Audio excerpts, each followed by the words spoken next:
नमस्कार, मैं हूं प्रदीप विश्वकर्मा और आप देख रहे हैं आज का मुद्दा। आज के मुद्दे में हम बात करेंगे किसानों को राहत की।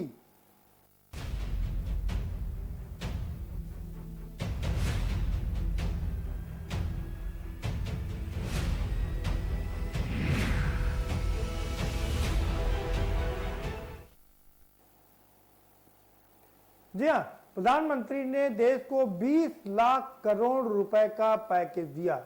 ये अब तक का सबसे बड़ा पैकेज था। इसको राहत पैकेज कहें, कर्ज पैकेज कहें, बैंक पैकेज कहें, क्या पैकेज कहें, जो भी कहें, लेकिन 20 लाख करोड़ का पैकेज था ये। और ये चौथे पांचवें नंबर पर है विश्व में इतना बड़ा पैकेज, जीडीपी का 10%। हालांकि ये बात अलग है कि इसमें जो पुराना काम किया गया था उसको भी जोड़ दिया गया है। कई लाख करोड़ जो पुराने रिलीज किए गए थे उसको जोड़ करके 20 लाख करोड़ किया गया है।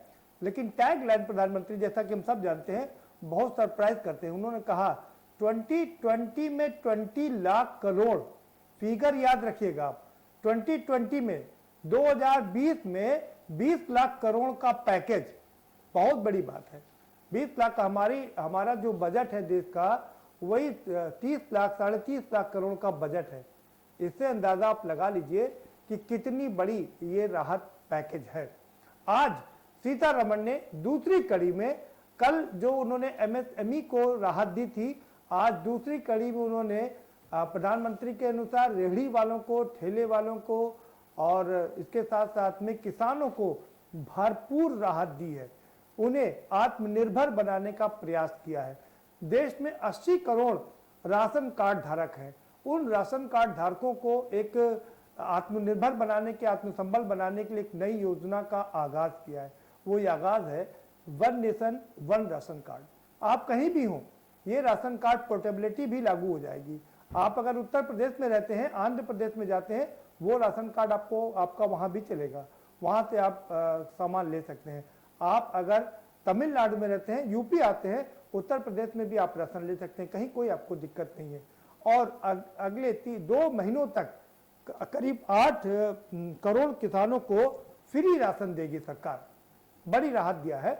और दूसरा, जो हमारे रेहड़ी वाले हैं, ठेके वाले जो ठेला चलाने वाले हैं, उनका कारोबार करीब करीब नष्ट हो गया है, चौपट हो गया है, क्योंकि दुकानें नहीं खुली हैं। ऐसे में उनको एक राहत का ऐलान किया कि उन्हें 10,000 रुपए तक का लोन दिया जाएगा। इसमें 5,000 करोड़ रुपए दिए हैं। इन्हीं तब पर हम चर्चा करेंगे कि कितनी बड़ी राहत है किसानों को, और क्या किसान इससे आत्मनिर्भर बन पाएगा, क्या रेहड़ी वाला इससे आत्मसंबल बटोर पाएगा, क्या कमजोर वर्ग या जो 80 करोड़ हम उन राशन कार्ड धारकों की बात कर रहे हैं जिनको फ्री राशन देने की बात कर रही है सरकार, अगले 2 महीने तक और देगी, जिसका ऐलान किया है, जिस पर करोड़ों रुपए खर्च किया जा रहा है, ये पर्याप्त है। और 20 लाख करोड़ जो जीडीपी का 10% है, वो आंकड़ा भी अभी समझ नहीं आया है कि दरअसल ये आया कहां से है और इसमें पुराना कितना है, नया कितना है, इसको भी समझना पड़ेगा। हालांकि वित्त मंत्री सीतारमण अभी अगले 2-3 दिन तक और विस्तार से बताएंगी किसको क्या मिला, लेकिन आज हम जो बात करेंगे वो किसानों को क्या मिला, रेहड़ी वालों को क्या मिला और ठेले वालों को क्या मिला, इस पर चर्चा करेंगे। हमारे साथ खास मेहमानों का पैनल भी जुड़ चुका है, हम उनसे आपका तारुफ कराएंगे, लेकिन उससे पहले आपको एक रिपोर्ट दिखा देते हैं। जरा ये रिपोर्ट देखिए और समझिए कि अप्रवासी जो मजदूर हैं, जो सड़कों पर निकले हुए हैं, उनको कितना फायदा मिलेगा, क्योंकि उनके लिए भी कहा है कि जो अप्रवासी मजदूर हैं उनको मनरेगा के तहत नौकरी दी जाएगी, मनरेगा के तहत काम दिया जाएगा। बहुत बड़ा ऐलान किया है और कहा है कि मनरेगा की इनकम भी बढ़ा दी, मैंने मनरेगा की वेतन भी बढ़ा दिया है। 182 रुपए था, उसको 202 रुपए कर दिया है। इन्हीं सब पर चर्चा करेंगे, लेकिन जरा ये पैकेज देख लीजिए और समझ लीजिए, उसके बाद इस पर चर्चा करेंगे।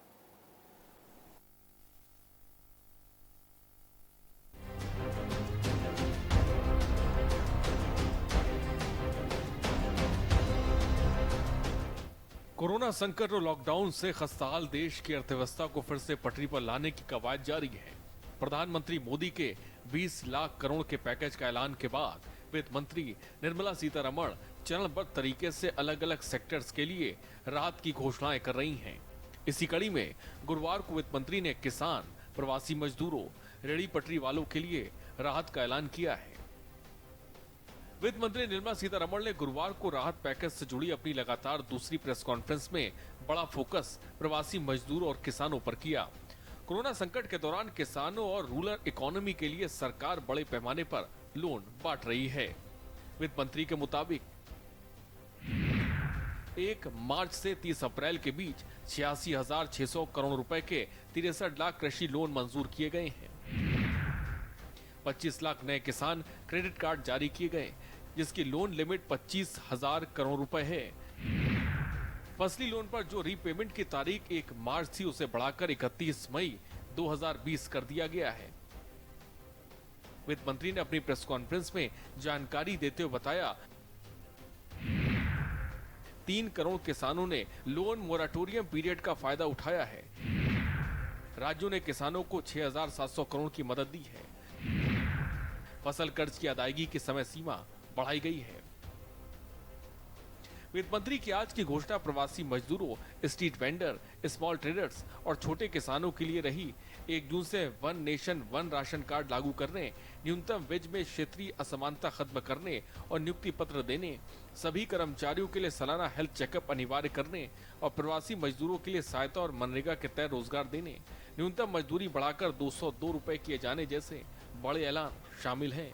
स्पेशल डेस्क के न्यूज।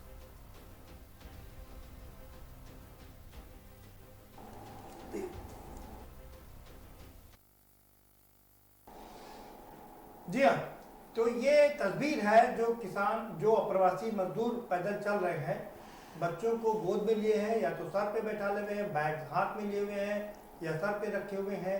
इनकी कौन सुनेगा, कब सुनेगा, इनके लिए क्या राहत है? और ये बड़ा सोचनीय प्रश्न है, क्योंकि सारी सरकारें कह रही हैं, सब दावेदारी कर रही हैं कि हमने इनके लिए बहुत कुछ कर दिया है। राज्य सरकार केंद्र सरकार पर तोहमत लगा रही है, तो केंद्र सरकार कह रही है कि राज्य सरकारें ढंग से काम नहीं कर रही हैं। लेकिन इन सब के बीच अगर कोई पिस रहा है तो वो है अप्रवासी मजदूर, जो सड़कों पर है। 125 से ज़्यादा लोग मौत के आगोश में समा चुके हैं, लेकिन इनकी सुनने वाला कोई नहीं है। 20 लाख करोड़ के पैकेज पर फिलहाल हम चर्चा करेंगे।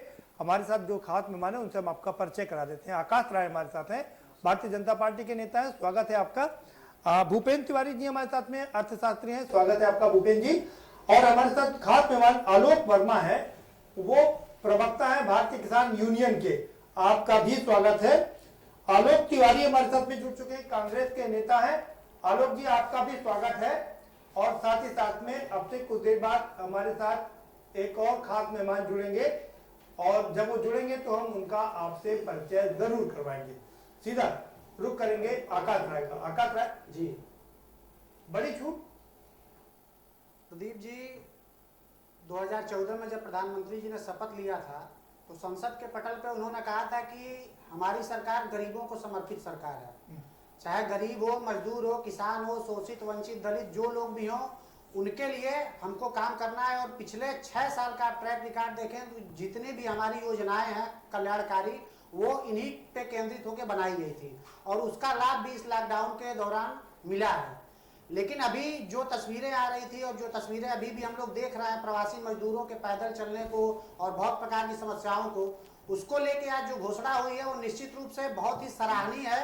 और इन मजदूरों और किसानों की चाहे खाने की चिंता हो, चाहे उनके रहने की चिंता हो, चाहे उनके स्वास्थ्य की चिंता हो, चाहे उनके कामकाज के लिए उनको आर्थिक सहायता कैसे उपलब्ध कराई जाए उसकी चिंता हो, इन सारे बिंदुओं को केंद्रित करके आज घोषणाएं हुई हैं। और आपने अभी अपने रिपोर्ट में भी बताया कि कैसे प्रवासी, मतलब आप समझ लिए कि 8 करोड़ प्रवासी मजदूर, जिन पे ये बार बार सवाल होता था, कई बार हम लोगों ने डिबेट में कहा कि जिनके पास राशन कार्ड नहीं है उनको राशन कैसे मिलेगा, उसकी चिंता करते हुए सरकार ने ये कहा है कि प्रति व्यक्ति 5 किलो चावल या गेहूं और प्रति परिवार 1 किलो चना हम अगले 2 महीने तक उनको मुफ्त में देंगे और उसका सारा वहन केंद्र की सरकार उठाएगी। इसके अलावा आप देखेंगे तो 86,600 करोड़ रुपए के 63 लाख लोनों को अभी तक 28 मार्च से लेके 1 मई तक मंजूरी दी गई है।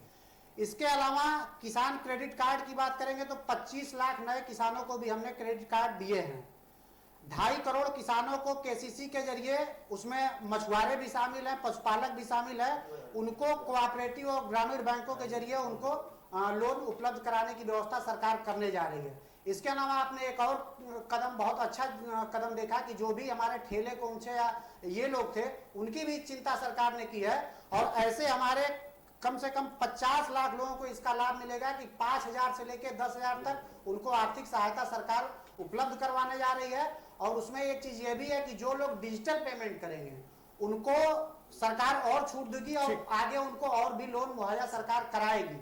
तो किसी भी फ्रंट पे आप देखेंगे प्रदीप जी, हर तरीके से प्रवासी मजदूरों की और किसानों की चिंता सरकार ने अपने इस घोषणा में की है। चलिए, हमारे साथ में आलोक तिवारी जुड़े हुए हैं, कांग्रेस के नेता। आलोक जी, कितनी राहत मिलेगी किसानों को और रेहड़ी वालों को? इसको कहते हैं गुड़ दिखा के ईटा मारना। आम आदमी सोचे बैठे था कि उसको राहत मिलेगी। राहत के नाम पे क्या मिला? लोन। ये कर्ज मेला लगा के बैठ गए हैं। किसान को ये कर्ज दे रहे हैं। कर्ज इंसान कब लेता है? थोड़ा सा वैसे आज तो एमएसएमई सेक्टर पर ये प्रोग्राम नहीं है।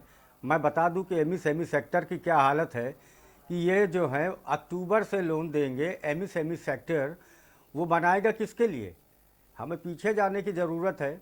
इनकी सरकार जो अर्थशास्त्र के लिए पूरी तरीके से एक ड्रैकुला साबित हो चुकी है। बैंक्स लोन लेने के लिए तैयार नहीं थे। आरबीआई लिक्विडिटी 8 लाख रुपए बढ़ा करके कह चुका था लोन दीजिए तेजी से, और आरबीआई को सारी बैंक्स के ऑफिसर्स ने बता दिया कि nobody is ready to take the loan, क्योंकि ट्रस्ट डेफिसिट हो चुका था इस सरकार के साथ। जो नोटबंदी के साथ बाद इन्होंने बैकबोन तोड़ दी। अब किसानों की बात आ जाइए।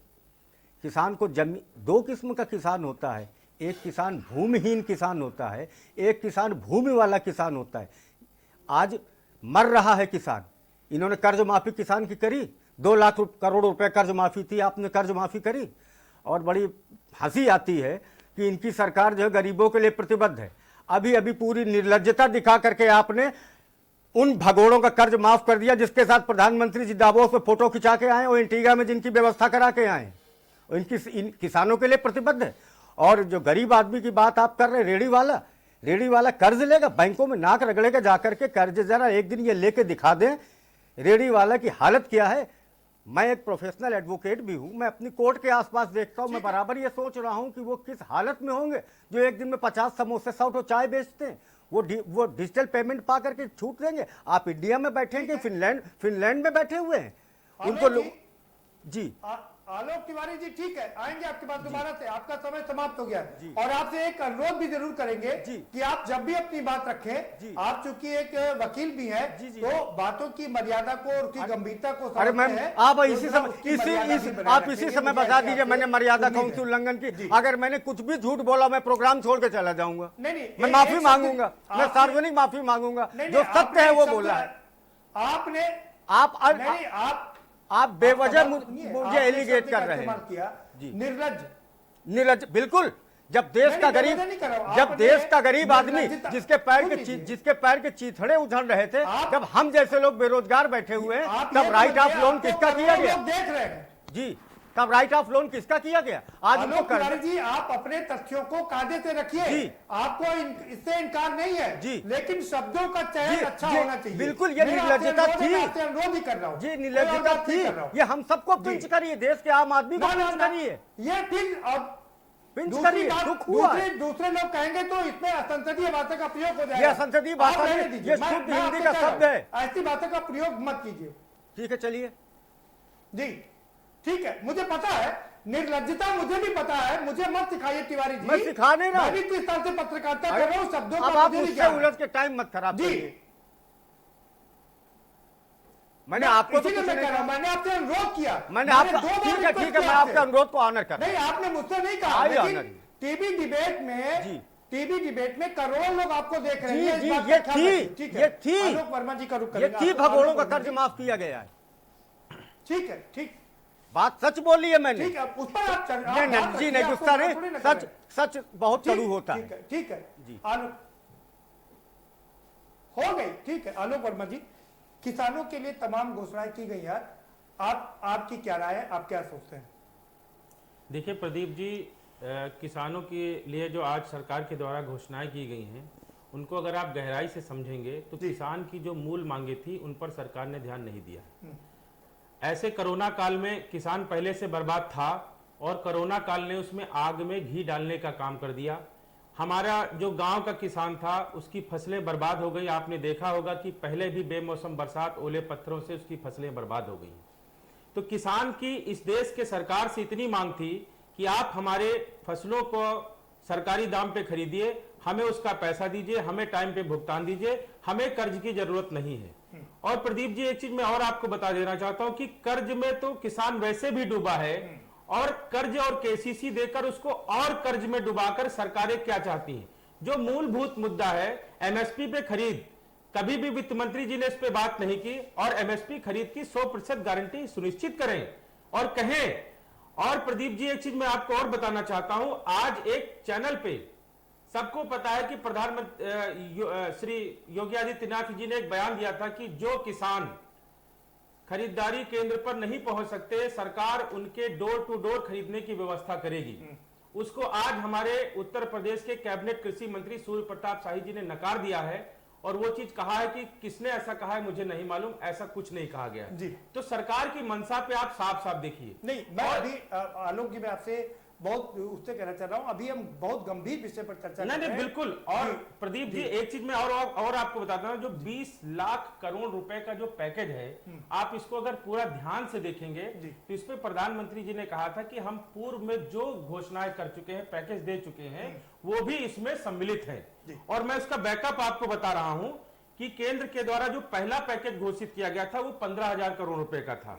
दूसरा जो पैकेज घोषित किया गया वो 1,70,000 करोड़ रुपए का था, और आरबीआई ने मार्केट में लिक्विडिटी बढ़ाने के लिए 8 लाख करोड़ रुपया बैंकों को पहले ही दिया था, और आरबीआई ने म्यूचुअल फंड के लिए 50,000 करोड़ रुपए का पैकेज पहले दे रखा है। निर्माण मजदूरों के लिए संगठित कल्याण कोष और जिले का प्लान जो है उसका भी कुछ हिस्सा इसी में पहले से जुड़ा हुआ है।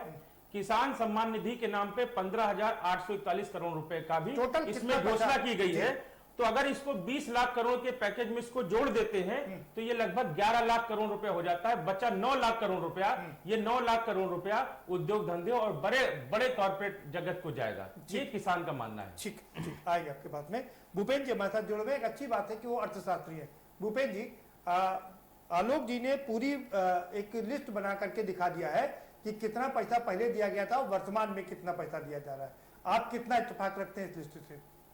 देखिए, अभी देश के सामने जो समस्या थी उसमें अर्थव्यवस्था को फोकस ना करके अगर हम जीवन व्यवस्था को फोकस करते तो जो शायद कुछ ज्यादा ही अच्छा होता, क्योंकि इस समय हमारा अर्थ प्रधान नहीं है, इस समय हमारा जीवन प्रधान है। और इस समय जो आज कृषि क्षेत्र को लेकर के घोषणाएं की गई, उसमें जो प्रमुख रूप से कृषि क्षेत्र की चुनौतियां हैं, उसमें जैसे कुछ अगर चुनौतियों की हम चर्चा करें कि कृषि क्षेत्र में निवेश घट रहा है, गांव से पलायन होता है, इसीलिए आज फिर से वापस गांवों की तरफ रिवर्स माइग्रेशन हो रहा है। मौसम की मार अलग से पड़ रही है खेती किसानी पर। भंडारण की समस्या, जो अभी अनाज पैदा हुआ था और मौसम की मार पड़ी तो उनके भंडारण की समस्या आ गई, सब भीग गया गेहूं वगैरह जितना था। और इसके अलावा दूसरे क्षेत्रों के मुकाबले कृषि क्षेत्र में रिटर्न भी बहुत कम मिलता है। और सबसे बड़ी दिक्कत होती है, जो अभी आलोक जी ने भी कहा, कि किसानों के ऊपर बिचौलियों का मार सबसे ज्यादा पड़ता है। इन सब पर हम उम्मीद किए बैठे थे कि इन सब पर चर्चा करेंगी हमारी वित्त मंत्री जी, इसमें से किसी एक पर घोषणा होगी। लेकिन हमें ये किसी तरफ से आर्थिक पैकेज कम और हमें बजट का स्पीच बहुत ज्यादा समझ में आया। बजट का स्पीच है, ठीक करा। चलिए, आपने एक अच्छा इसको नाम दिया, ये बजट का स्पीच है, ये आर्थिक पैकेज नहीं है। ठीक है आकाश राजी जी, ये आपने सारे लोगों की बात सुन लिया। अर्थशास्त्री साहब कह रहे हैं कि ये बजट स्पीच है, ये कोई आर्थिक पैकेज नहीं है। तिवारी जी कह रहे हैं कि इसमें किसानों के हाथ में कुछ भी नहीं आया। आलोक वर्मा जी ने लिस्ट गिना दिया। आपको इन तीनों सवालों का जवाब देना है कि 11 लाख करोड़ का पहले ही घोषणा हो गई थी, इसमें 9 लाख करोड़ रुपए मिलेंगे खाली, और वो भी बड़े लोगों को मिलेंगे। प्रदीप जी, सबसे पहले तो आलोक तिवारी जी किसानों की बहुत चिंता कर रहे थे जी, मैं इनसे पूछना चाहता हूं कि राजस्थान में इनकी सरकार है और राजस्थान में किसानों के कर्ज माफी के मुद्दे पर बहुत जोड़ तोड़ के इन्होंने प्रचार किया और इनकी सरकार भी बनी, किसानों ने इनको अपना पूरा समर्थन भी दिया।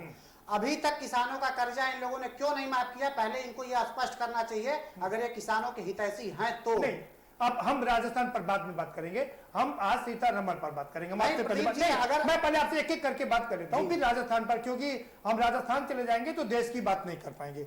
आप एक छोटा सा कमेंट मैं कर जी, दूं। जी। इसमें आज की जो घोषणा हुई, इसमें मुझे एक चीज नजर आया कि हमें प्यास आज लगी है और कहा जा रहा है कि हैंडपंप लग रहा है, लग जाएगा, पानी निकलेगा, आपको पानी पिलाएंगे। ये जितना भी घोषणा आज हुई है इसका दूरगामी परिणाम होगा, क्योंकि अर्थशास्त्र की भाषा में हम लोग कहते हैं इसका गेस्टेशन पीरियड होता है।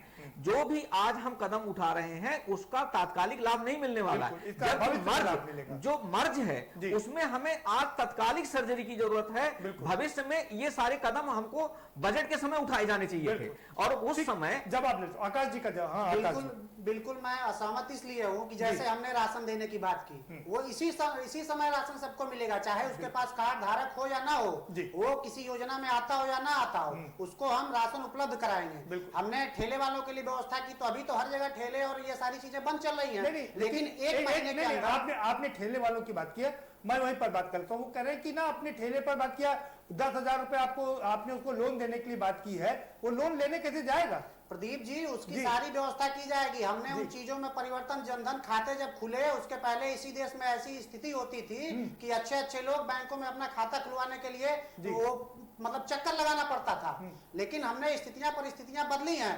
और मैंने पहले भी कहा कि ये हमारी सरकार किसानों और गरीबों को समर्पित सरकार है। ठीक है, बिल्कुल 80 करोड़ लोगों की ही समर्पित सरकार है, लेकिन उनका भला कैसे होगा जरा ये बता, समझा। बिल्कुल प्रदीप जी, जो भी योजनाएं हम आज जो भी घोषणाएं हुई हैं, योजनाओं का पेट नहीं भरेगा।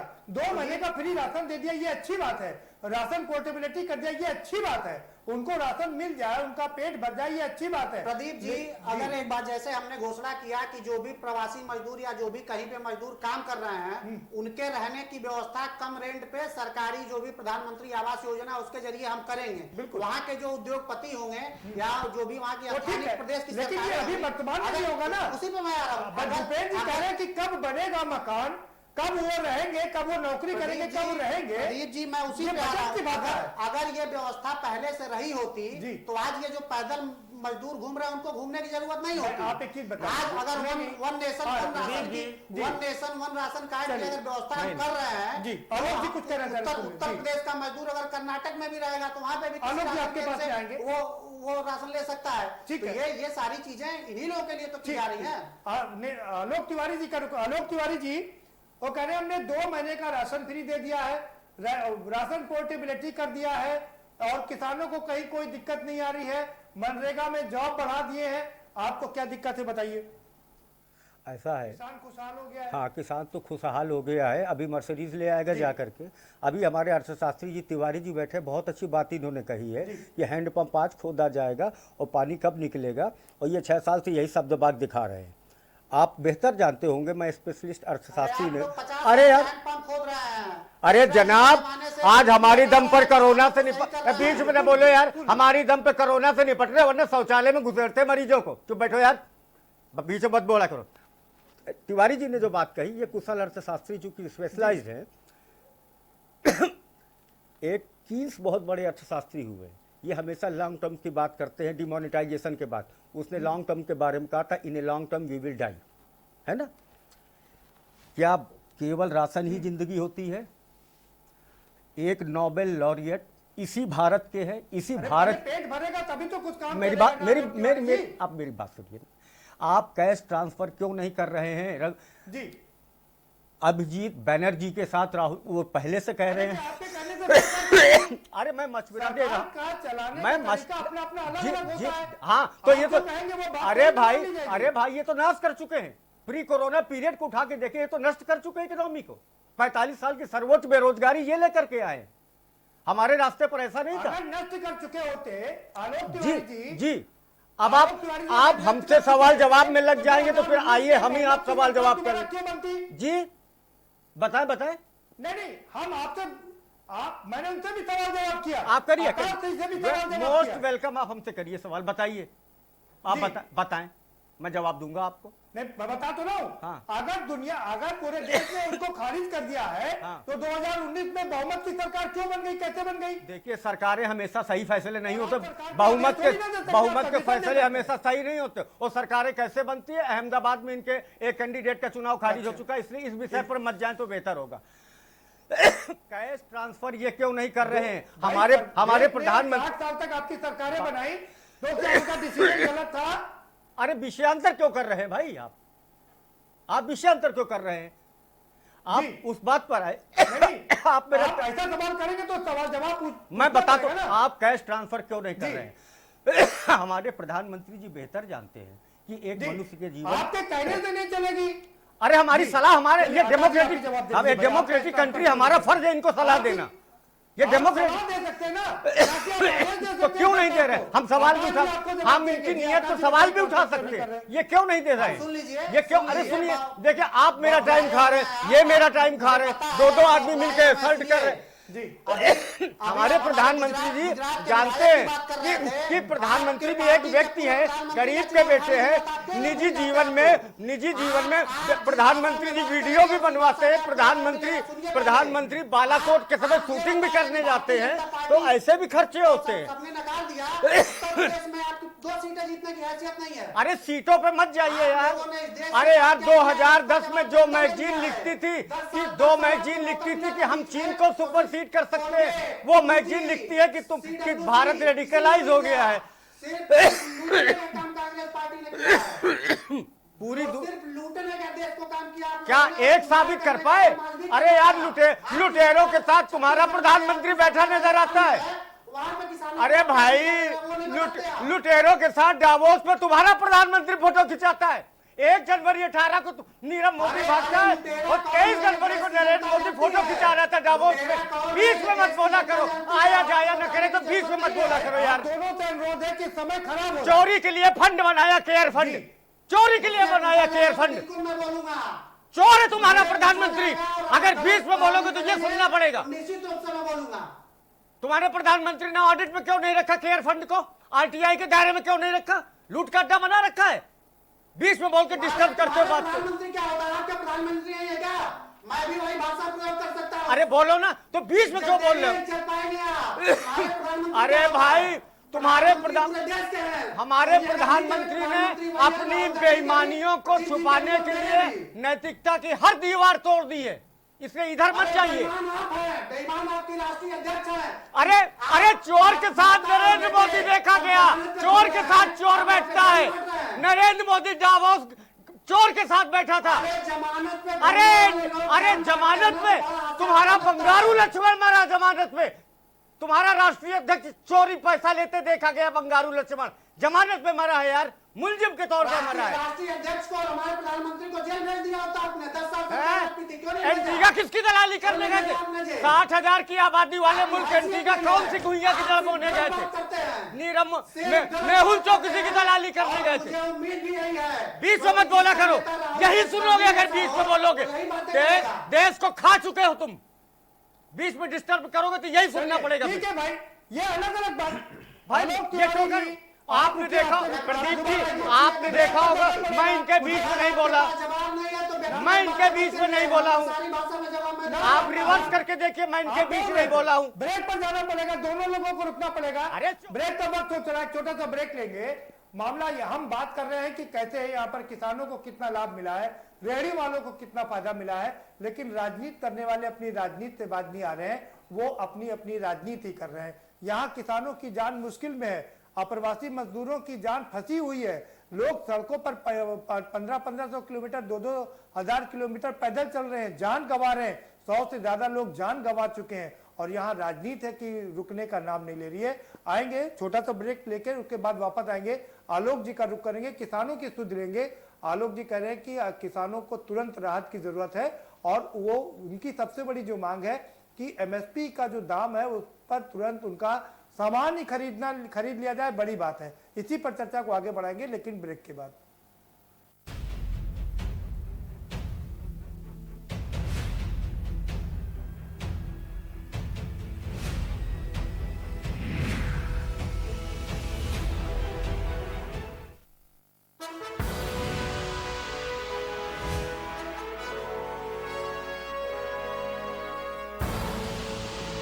देख रहे हैं के न्यूज, खबरों का सारथी। न कूटनीति की बात, न राजनीति का युद्ध, हम आप सब कोरोना के विरुद्ध। कोरोना का जिक्र है, हमें आपकी फिक्र है। कोरोना अपडेट भी दिखाते हैं, उससे लड़ना भी सिखाते हैं। देखिए फिक्र आपकी, रात 9 बजे टीवी 9 भारतवर्ष, अब तो सब देख रहे हैं। खुदी को आजमाया है तो ये अंदाज आया है, खुदी को आजमाया है तो ये अंदाज आया है। तुम में भी मैं हूं, शुद्ध प्लस पान मसाला। Mount Litra Z School, Unnao, #1 in academics, #1 in sports, best teachers, best result, smart classroom, best transport facility, world class infrastructure के साथ Mount Litra Z School, Unnao। शिक्षा का मंदिर बना व्यापार का अड्डा। किताब के मूल्य को भी नियंत्रित करना चाहिए। तब जिसका जो मन होता है वो बेचता है। हाँ, निश्चित तौर पे स्कूल प्रबंधक उसमें इन्वॉल्व होते हैं। स्कूलों की वसूली पर कब चलेगा सरकार का डंडा? ये एक प्रकार का कमाई का अड्डा बना है, एक पूरा माफिया ग्रुप चल रहा है, पूरे देश में चल रहा है। बच्चों का भविष्य संवारने को अभिभावक भी मजबूर। जो कमीशन खोरी चल रही है स्कूल प्रबंधन, और वो इसको तत्काल प्रभाव से बंद कराना चाहिए। अभिभावकों की मजबूरी बनी स्कूल प्रबंधन का गुरूर। मोटी मुनाफाखोरी के चक्कर में, रिश्वतखोरी के चक्कर में वो बार बार यह डिमांड करता है कि इस तरीके के कपड़े बनवाइए, ऐसी ड्रेस बनवाइए। देखिए मनीष श्रीवास्तव के साथ कॉपी किताब और ड्रेस के नाम पर जारी है लूट। बच्चों के मम्मी डैडी को कब मिलेगी लुटेरों से छूट?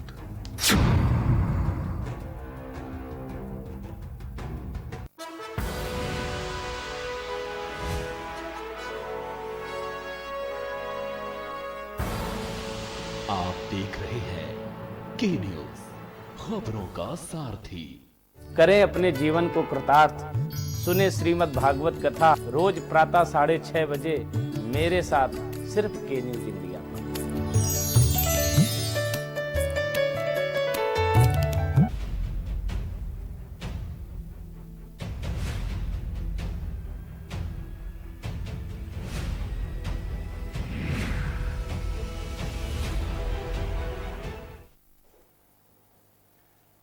ब्रेक के बाद आपका स्वागत है और हमारे साथ सारे खास मेहमान जुड़े हुए हैं। हम आलोक वर्मा जी का रुख करेंगे। वो प्रवक्ता हैं, भारतीय किसान यूनियन के नेता भी हैं और किसानों का ख्याल रखते हैं। उन्हीं से आगे चर्चा को बढ़ाएंगे। भाई आलोक जी, तमाम राहत दी है किसानों के लिए। मैं गिन के चाहूँ तो आपको बता, किसान क्रेडिट कार्ड 2.5 करोड़ नए किसानों को किसान क्रेडिट कार्ड दिया जाएगा। किसान के लिए 30,000 करोड़ अतिरिक्त इमरजेंसी वर्किंग कैपिटल फंड दिया जाएगा। इससे पहले जो नाबार्ड में 90,000 करोड़ दिया गया वो अलग होगा। 50 लाख रेहड़ी पटरी दुकानदारों के लिए 10,000 का किराया, कर्ज, 2 महीने तक प्रवासी मजदूरों को फ्री राशन, प्रवासी मजदूरों को मनरेगा के तहत कार्य, ये तमाम कार्य करें और आप करें कि कोई काम ही नहीं किया किसानों के लिए।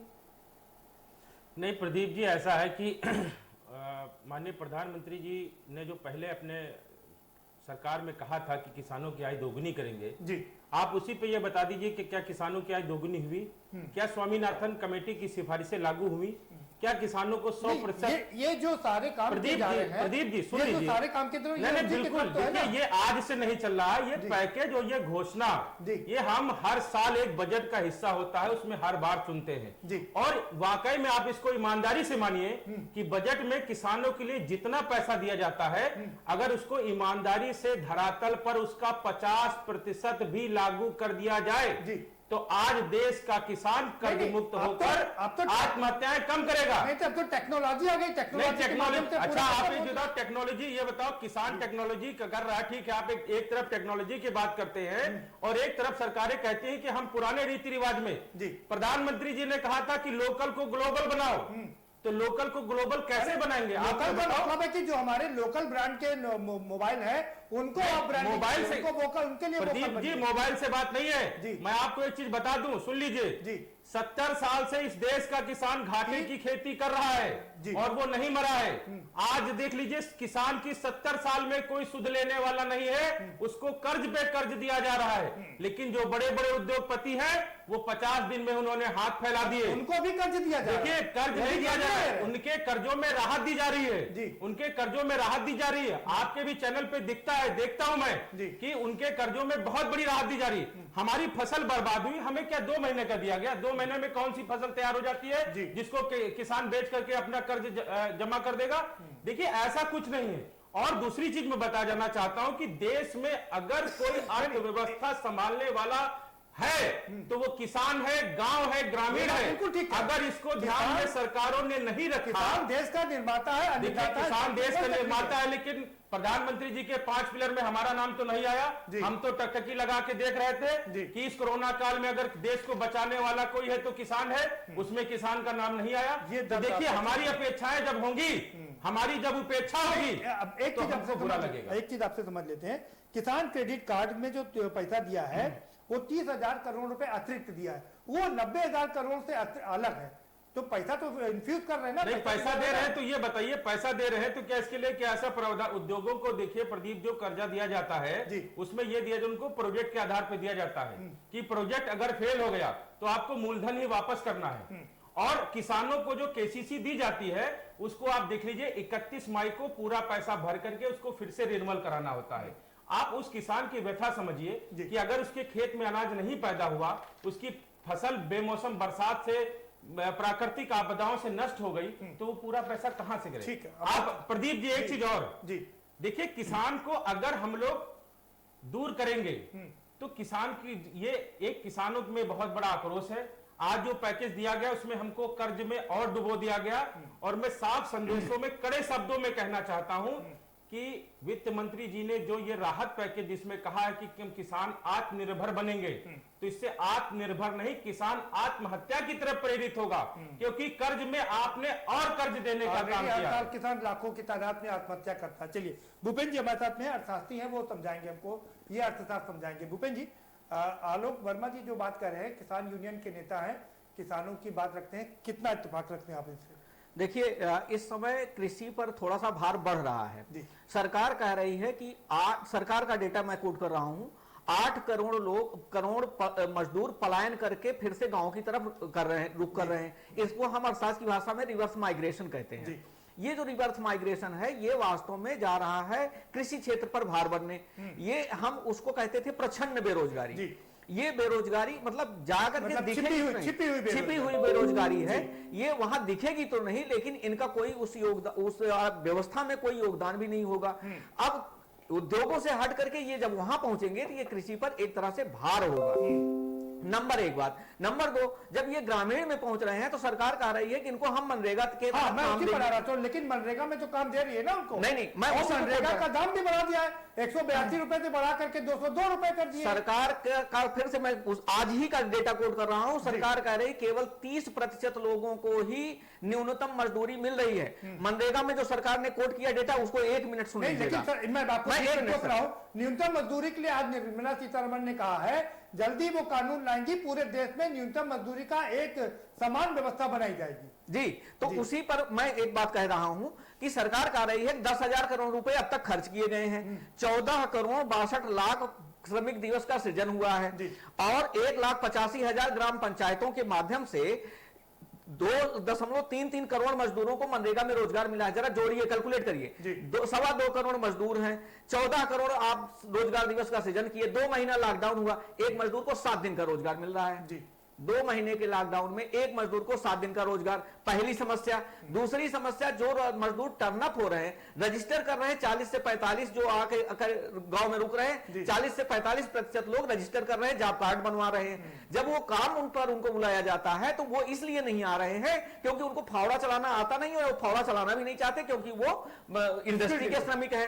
तीसरी बात जो सबसे बड़ी समस्या है, अगर उनको आप पक्का काम और कच्चे काम में वो लगना नहीं चाहते, पक्का काम आप कराएंगे, तो पक्का काम कराने के लिए अभी तो बजट की कोई व्यवस्था ही नहीं किया हुआ है आपने। भाई अगर आप कोई भी रोड बनवाएंगे, आरसीसी रोड बनवाएंगे, स्कूल का बाउंड्री बनवाएंगे या कोई सामुदायिक भवन बनवाएंगे, तो उसके लिए ईंटा की जरूरत पड़ेगी, सीमेंट की जरूरत पड़ेगी, मोरन की जरूरत पड़ेगी, लोहे की जरूरत पड़ेगी। इसके लिए कोई बजट है नहीं। वो तो अभी खोला ना, नहीं वो तो बजट नहीं, के लिए, इसके अलावा बजट में आवंटन है, नहीं, इसमें कोई अभी कोई व्यवस्था अलग से नहीं की गई है ना। बजट स्ट्रक्चर के लिए 100 अरब, मैं तो संख्या भी भूल जाता हूँ, 100 अरब करोड़ रुपए खर्च करने की बात की है। अभी तक 2 दिन की व्यवस्था में कोई भी अभी डिक्लेरेशन नहीं हुआ, तभी तो मैं प्रश्न खड़ा कर रहा हूं। तीसरी बात, एक चीज और सुन लीजिए, जो सरकार ने कहा कि जो आने वाली महिलाएं हैं, परिवारों के साथ आने वाली महिलाएं हैं, जी, उनको रोजगार उपलब्ध कराने के लिए हम उनको स्वरोजगार उपलब्ध कराएंगे, उनसे पीपी किट बनवाएंगे, स्कूल के ड्रेस बनवाएंगे, उनसे हम मास्क बनवाएंगे, लेकिन रॉ मटेरियल, उनको ट्रेनिंग और उनके लिए मशीनों की व्यवस्था, ये सब कब आएगा? ये इसकी कोई भी घोषणा या कोई भी व्यवस्था सरकार को आज करनी चाहिए थी, तत्काल इसी की जरूरत है। आकाश राज, ठीक है। प्रदीप जी, जैसा कि भूपेंद्र जी ने कहा कि लोग पलायन करके घर जा रहे हैं तो वो कृषि पे बोझ बनेंगे, लेकिन हमारी सरकार मानती है कि सिर्फ कृषि पे ही निर्भर नहीं रहना है। कृषि से संबंधित जो भी उत्पाद हैं उनके लिए कैसी व्यवस्था सरकार करे, एमएसएमई के जरिए उनको वहाँ पे स्थापित करने के लिए कि वहाँ पे वो खुद अपना रोजगार स्थापित करें। और इसीलिए प्रधानमंत्री जी ने कहा कि वोकल फॉर लोकल। इसका मतलब ये नहीं है कि सिर्फ जो गेहूं और चावल बिक रहा है उसी को बेचना है, उससे संबंधित आलू से चिप्स भी बहुत, आज देखिए कितनी बड़ी बड़ी कंपनियां विदेशों से आके वो काम करती हैं, उसकी यूनिट अगर लगाने की व्यवस्था सरकार कर रही है, उसके लिए अगर फाइनेंशियल सपोर्ट उपलब्ध कराया जा रहा है तो ये उन सारे मजदूरों के लिए ही किया जाएगा। और एक मिनट में आपको टोकूंगा जी, जो सवाल भूपेंद्र जी, एक मिनट में टोकूंगा। आप सिक्के का एक पहलू देख रहे हैं, हम अर्थशास्त्री लोग सिक्के के दोनों पहलू देख रहे हैं। जो मजदूर पलायन करके इंडस्ट्री से आ रहा है वो ट्रेंड मजदूर है। एक तरफ इंडस्ट्री में वो वहां पर वैक्यूम के लिए क्रिएट हो रहा है, दूसरी तरफ जब उसको नए काम में लगाएंगे, आप किसी नए उद्योग में लगाएंगे तो उसे ट्रेनिंग की जरूरत पड़ेगी। अभी ट्रेनिंग उसको देने में और भूपेंद्र जी एक बार समझना पड़ेगा। चल रही थी भूपेंद्र जी, अनुराग ठाकुर जी ने कहा कि जो भी मजदूर आ रहे हैं उनकी स्किलिंग की भी व्यवस्था हम कराएंगे, उनको कैसे स्किलफुल बनाया जाए उन कामों के लिए। उन्होंने आज बकायदा प्रेस कॉन्फ्रेंस में इस बात का जिक्र किया है। नहीं, लेकिन आकाश जी मुझे एक चीज समझ, इसका एक गेस्टेशन पीरियड होता है भाई, इसका एक लाभ एक दिन में नहीं मिलेगा, इसका लाभ थोड़ा समय लेगा, और वो समय लेगा तो आज हमें मर्ज की तुरंत जरूरत है भाई। हम 2 महीना बाद कोई भी काम आप शुरू करेंगे उसका लाभ हमें 3 महीना बाद या 4 महीना बाद ही मिल पाएगा। लेकिन आज की व्यवस्था क्या है? आज तो वो मजदूर जाकर के भार हो रहे हैं कृषि पर ही क्षेत्र पर ना। ठीक है भाई। आकाश राज जी, आलोक वर्मा कह रहे हैं कि हमको और कुछ नहीं चाहिए, हम ऑलरेडी 8 लाख करोड़ रुपए के कर्ज में है, हमसे मतलब किसान, और उसको कर्ज देके कितना कर्ज देंगे वो आत्महत्या ही करेगा। उद्योगपति तो आत्महत्या करता नहीं है, वो तो अपने आप को बैंकक्रप्ट दिखा देता है, लेकिन किसान मर जाता है। नहीं प्रदीप जी, दो चीजें समझने की बात है, मैं उस विषय पर नहीं जाना चाहता था जी। लेकिन जो उद्योगपतियों की बात होती है, राइट ऑफ और वेव ऑफ दोनों में फर्क होता है, उस पर हम अलग से चर्चा कर सकते हैं। लेकिन जहां तक किसानों की बात है, मैं उत्तर प्रदेश की बात करता हूं। हमने चुनाव टाइम मैं उत्तर प्रदेश की बात नहीं कर रहा हूं, पूरे देश की बात कर रहा हूं। ठीक है, किसान हमारा 8 लाख करोड़ के कर्जे में है, और अगर सूदखोरों का कर्ज जोड़ दे तो ये 15 लाख करोड़ में होगा।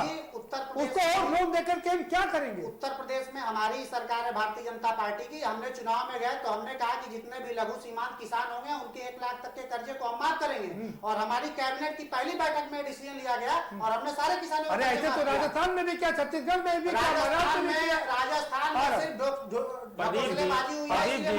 आलोक तिवारी जी आपके बताऊंगा।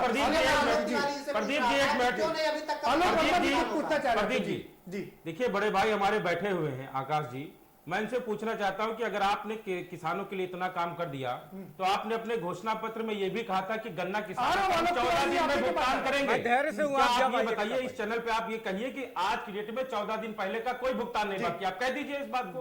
दावे के साथ कहिए। मैं दावे के साथ कहता हूं, अगर ये रहा होता कि गन्ना किसानों पे या उत्तर प्रदेश के किसानों पे चर्चा होनी तो मैं उसका पूरा आंकड़ा लेके आया हूं। नहीं, आंकड़ा नहीं, आप इतना कह दो, 14 दिनों में आकाश जी आप इतना कह दो कि 14 दिन पहले का कोई भुगतान नहीं बाकी है। आप इतना कह दीजिए, बड़ा चैनल है, इस पे आप ये क्या दावे के साथ कह सकते हैं कि 14 दिन पहले का कोई भुगतान नहीं लगा। आलोक जी, जो पिछली सरकारों के देखिए पिछली सरकार, देखिए आकाश जी, पिछली सरकार अगली सरकार की बात नहीं है। आपने कहा था 14 दिन में भुगतान करेंगे और किसान कोई खैरात की नहीं मांग रहा। किसानों ने गन्ना दिया है, किसानों ने गन्ना दिया वो उसका पैसा मांग रहा है। कोरोना काल में, आकाश जी, कोरोना काल में किसान को पैसे की जरूरत है, आप उसके सारे लंबित भुगतान कराइए ना। आलोक जी एक मिनट सुनिए, मैं वो डाटा दे देता हूँ। आकाश जी क्या कहेंगे और आप क्या कहेंगे, दोनों के आइटम आंकड़े में रख देता हूं। पिछले 3 साल में 86,000 करोड़ का भुगतान हो गया है। उत्तर प्रदेश की सरकार ने गन्ना किसानों का भुगतान कर दिया है, लेकिन अभी बकाया 5,000 करोड़ पिछले साल था। अब कितना ये थोड़ा देखना पड़ेगा। 9,700 करोड़, 9,700 करोड़ रुपया। तो यानी कि सरकार कह रही कि हमने 86,000 करोड़ का भुगतान कर दिया, आलोक किसान कह रहे कि हमारा 10,000 का करीब बाकी है। आ रहा हूं आलोक तिवारी के पास चलूंगा। इसका एक पहलू और भी है, जल्दी से 1 मिनट जी, 1 मिनट में मैं आपको जवाब दे दूं। इसका एक पहलू और भी है। इस कोरोना काल में इंडस्ट्री के सामने थोड़ी सी एक समस्या ये खड़ी हो गई कि जो गन्ना किसान जाते थे वो स्थानीय स्तर पर जिनसे गुड़ बनता था, अब की बार वो भी कोरोना की वजह से नहीं चल पाए। तो वो पूरे देश की अर्थव्यवस्था हो गई। आलोक आएंगे, आप दोबारा से आपसे तफसील से बात करेंगे। आलोक तिवारी जी, आप बहुत धैर्य से बात को सुन रहे थे, आप अपनी बात रख सकते हैं और आकाश राय से अपना सवाल भी पूछ सकते हैं। अरे हमें इनसे कोई सवाल नहीं पूछना है, मैं आपसे अपनी बात कह रहा हूँ। देख लीजिए, समझने की कोशिश करिए हमारे अर्थशास्त्री तिवारी जी क्या कहना चाहते हैं। आज ज़रूरत है कैश ट्रांसफ़र की। इस देश की इकोनॉमी इसलिए मरी थी कि परचेजिंग पावर मर गई थी, और इंडोनेशिया ने कैश ट्रांसफ़र किया है, ब्राज़ील ने कैश ट्रांसफ़र किया है।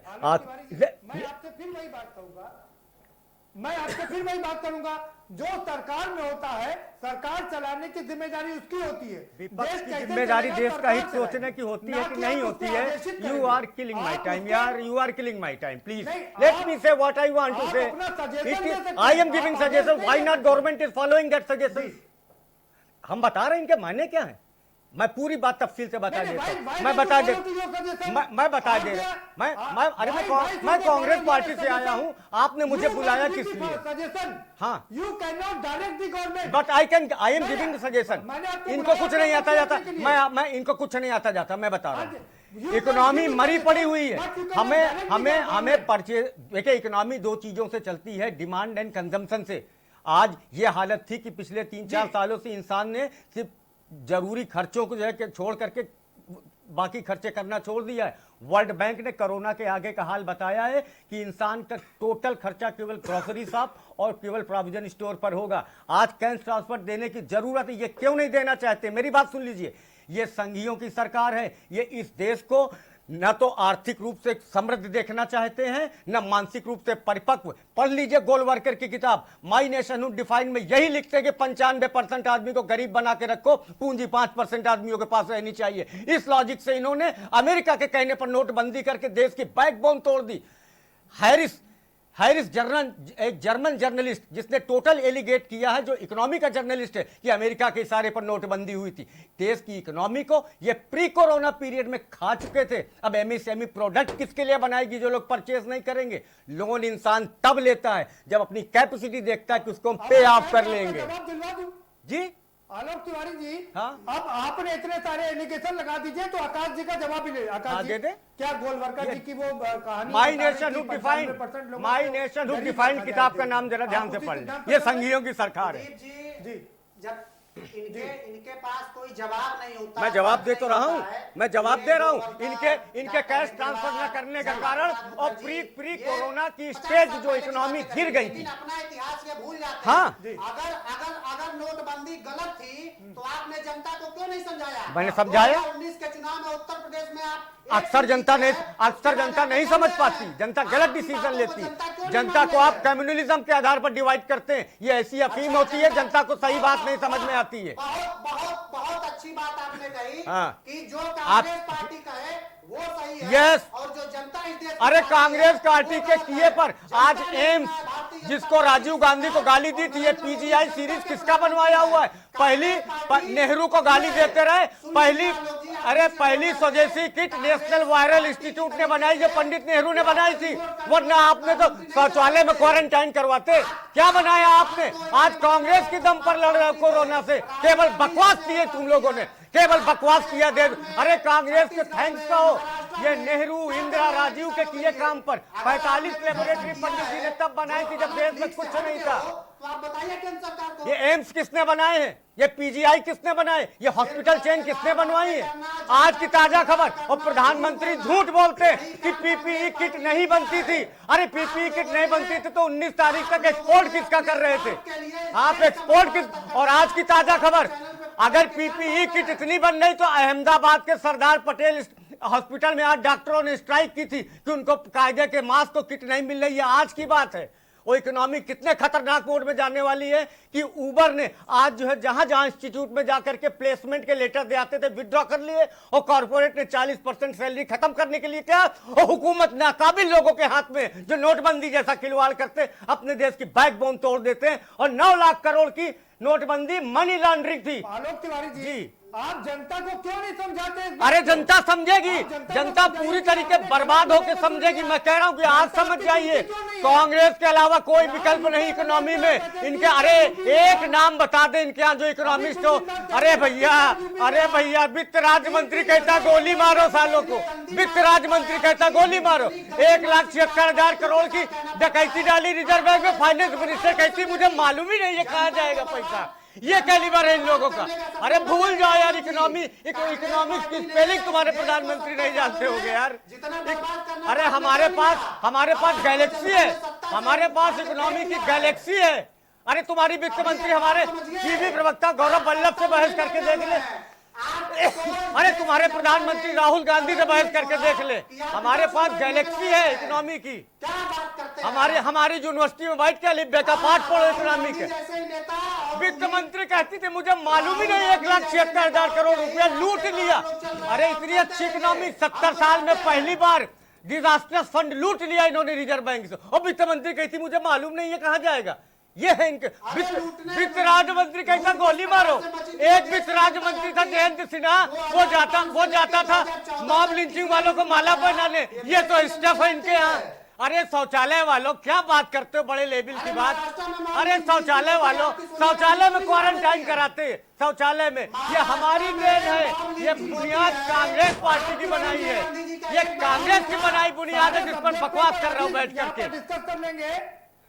आलोक तिवारी जी, आलोक तिवारी जी, हमारे बीच में बोला जाएगा तो ऐसा ही होगा भाई। मुद्दे यही तय कर आप कांग्रेस पर उंगली उठाएंगे तो मैं जवाब देने के लिए बाध्य हूँ। इनकी नाकाबिलियत मुल्क को बतानी होगी, इनकी जहालत मुल्क को बतानी होगी, इनकी चोरियां मुल्क को बतानी होंगी, इनकी चोरियां मुल्क को बतानी होंगी। ठीक है। हाँ वो आप बताइए, वो जनता में बाहर जाकर के स्पीच दीजिए। अरे जनता इस बाहर की बात मत करिए, आपने मुझे यहाँ बुलाया है, ये भी एक मंच है। आज कांग्रेस की दम पर कोरोना से लड़ रहे हो। एक कारपोरेटर लेवल की बात, प्रधानमंत्री शौचालय, सिलेंडर। अरे यार कारपोरेटर लेवल की बातें करते बैठ करके झूठ बोल रहे थे। परसों भाषण में भी Y2K को इन्होंने निपटा था। वाह भाई वाह, कोरा झूठ। ठीक है जी तिवारी जी, अब देखिए थोड़ा सा हम लोग बात कर लें। देखिए पहले आप बढ़िया बात करते हैं, आप बढ़िया बात करते हैं, लेकिन थोड़ा सा हमें उद्योगों का भी पक्ष देखना। जी हाँ थोड़ा सा उद्योगों का भी पक्ष हमें देखना चाहिए। अब की बार जो गन्ना किसान थे जो पहले क्रेशर पर गन्ना बेचते थे, वो अब की बार क्रेशर ना चलने की वजह से वो गन्ना भी मिलों को पेरना पड़ा। दूसरी बता ही रहे, लॉकडाउन होने की वजह से बाजार बंद थे, बाजार में चीनी की मांग बहुत कम हो गई। इसलिए जो उद्योग है, चीनी का रेट भी कम हो गया भाई, चीनी का कंजम्पशन कम हो गया। हाँ, चीनी का कंजम्पशन हो गया, इंडस्ट्री में चीनी की डिमांड कम हो गई, तो उनकी बेचारों की डिमांड ही नहीं हो रही है। अब वो भुगतान करें तो करें कहां से? और सरकार देखिए उद्योगों को जब पैकेज देती है तो सरकार किसी को पैकेज एज ए गिफ्ट नहीं दे सकती। क्योंकि ये पैसा जो होता है ये टैक्स पेयर्स का पैसा होता है। तो सरकार जब भी पैकेज देगी वो लोन के रूप में ही देगी। हाँ, कल्याणकारी राज्य की अवधारणा ये है कि सरकार की भूमिका जन्म से लेकर के और शमशान घाट तक की होती है। अमेरिका में जो पैकेज बांटे जा रहे हैं वो बेरोजगारों को, गरीबों को बांटे जा रहे हैं।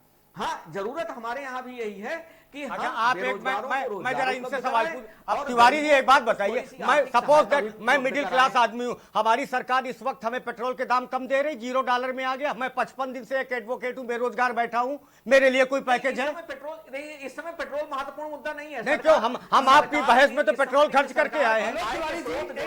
मैं भी प्रदीप जी, मैं भी इस देश का यूनिट हूँ, 55 दिन से बेरोजगार बैठा हूँ कि नहीं? ना अलग नहीं जाएंगे भाई, हम किसानों पर बात कर रहे थे। नहीं, मैंने आलोक तिवारी जी, समय खत्म हो गया। भूपेंद्र जी आप रुकिए भाई, समय माफ करिएगा, आपके पास आएंगे। आलोक जी सवाल ये है, इस समय देश संकट से गुजर रहा है, तो हमें थोड़ा बहुत धैर्य रखना पड़ेगा, क्योंकि मिलें चल नहीं रही है, चीनी के दाम गिर गए हैं। आप कह रहे हैं कि किसानों का पैसा सरकार ने कहा था 15 दिन के अंदर चुकाएंगे, लेकिन देश इस समय बड़ी महामारी से गुजर रहा है, ऐसे में थोड़ा धैर्य तो रखना पड़ेगा ना।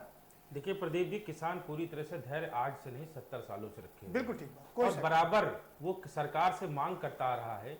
आप देख लीजिए, आज कोई भी सेक्टर ले लीजिए, उसने अपना उत्पादन कम कर दिया है, लेकिन किसानों ने अपना उत्पादन नहीं कम किया है। देश को पूरा अनाज मिल रहा है, जितना चाहिए उससे भरपूर मात्रा में मिल रहा है। इस चीज को प्रधानमंत्री जी ने भी स्वीकारा है। देखिए, किसान को चाहिए उसकी फसल का उपज की कीमत बाजार भाव से, वो मांग कर रहा है, आप उसको पूरा करिए। जिसका आपने वादा किया था कि स्वामीनाथन कमेटी की सिफारिश से लागू करेंगे, और किसान आपसे कर्ज नहीं मांग रहा, किसान सिर्फ इतना कह रहा है कि एक बार अगर सरकार की मंशा है तो एक बार हमें कर्ज मुक्त कर दो, उसके बाद हमारी फसलों के जो दाम है वो तय कर दिए जाए। और किसान प्रदीप जी अपने फसलों के दाम तय करने के लिए कह रहा है कि 1967 को आधार वर्ष मानते हुए, जहां से टीएडीए तय होता है, प्रधानमंत्री जी ने भी वादा किया था कि 2.5 गुना कर देंगे, आधार वर्ष मानते हुए हमारी फसलों के दाम तय कर दिए जाए। किसान ये मांग करता है। बहुत शुक्रिया, आप सभी मेहमानों का बहुत शुक्रिया इस चर्चा में शामिल होने के लिए। तो प्रधानमंत्री ने जो 20 लाख करोड़ का पैकेज दिया था, उसकी सेकंड कड़ी में आज निर्मला सीतारमण ने रेहड़ी वाले, ठेले वालों और किसानों के लिए तमाम चीजों का ऐलान किया। लेकिन आलोक वर्मा का कह रहे हैं कि मुझे, जो किसानों के नेता हैं, कह रहे हैं मुझे कुछ मत दीजिए, मुझे कुछ चाहिए नहीं, आप ये सारे करोड़, हजारों करोड़ अपने पास रख लीजिए, हमारा जो एमएसपी का जो पैसा है, जो मिनिमम सेलिंग प्राइस है, वो हमको दे दीजिए, वही पर्याप्त है, और हमको लोन नहीं चाहिए, क्योंकि ऑलरेडी 15 लाख करोड़ के लोग कर्ज तले दबे हुए हैं। ये बड़ी बात है कि इस पर सरकार को ध्यान देना पड़ेगा कि प्रधानमंत्री ने जो वादा किया था कि किसानों की आय 2 गुनी हो जाएगी 2022 तक, उस पर हमको कदम बढ़ाने होंगे, क्योंकि किसान हमारा अन्नदाता है और किसान हमारा भविष्य निर्माता है, हमको उस पर जरा ध्यान जरूर देना पड़ेगा। फिलहाल इस कार्यक्रम में इतना ही, आप हमें दीजिए इजाजत, बाकी खबरों के लिए देखते रहिए के न्यूज इंडिया। गोल्डी मसाले, जहां भी जाए रिश्ते बनाए। गोल्डी मसाले।